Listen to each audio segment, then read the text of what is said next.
Hello, this is the trade site stocks, futures, and forex preview for Tuesday, the 8th of December, 2020. Hope you had a good trading week. Or trading Monday. It was actually a very dead day, one of the flattest I've seen in quite a while. We'll look at that in a minute. We did have a nice winner in forex, although ironically, even though we got the trigger and the move and a bigger move and then came back, we came back to almost where we started. So there's not a net change in forex. So those calls are what they are. Here's a look at the ES front month futures contract. Daily chart of the broad market and futures form, and you can see didn't really make any real progress, still just kind of drifting. Let's go through the major daily charts. Crude oil down 26 cents. Get rid of that spike down, and you can see it's not really anything here. Gold up $2.20, which is also not much. The S&P cash lost 7.16 points, whereas the NASDAQ was up 67.93. Doesn't really matter. It's more about how it happened that will be interesting when you see the intraday action. The stocks up just 13 points. The biotechs literally down less than 2 points, nothing there. The Russell down 1 point, nothing there. The VIX closes up 51 cents, which is interesting when there was no action, at 21.30, still holding above that red pink risk line. The trend closes at 1.24, puts the 10-day moving average at 1.04. NASDAQ volume was 4.7 billion shares. It's down from what we've been seeing, but still solid compared to the historical norms.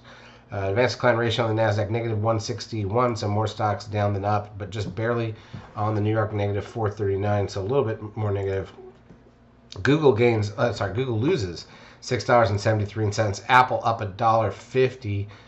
Netflix up 17.47, trying to get going on Netflix. Amazon down $4.58. Tesla up 42.72.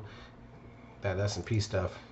Facebook up 5.88, which is not much there. Zoom down $2.16.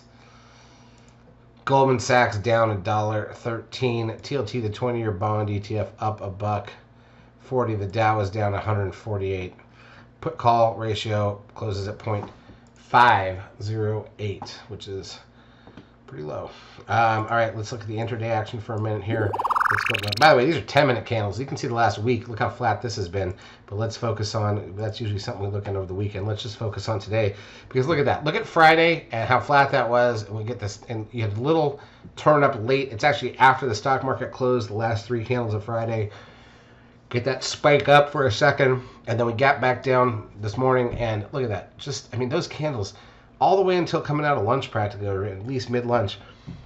Impossibly narrow. Like, it's just so narrow and nothing going on. And then you finally dipped and wiggled, and it is what it is. NASDAQ side down 33. Opened up a little bit, went higher, came back, and then last few minutes after the close was positive, but the close was not. So basically closed just above the opening 5-minute candle. So not much for the whole day. That's really just an uneventful session.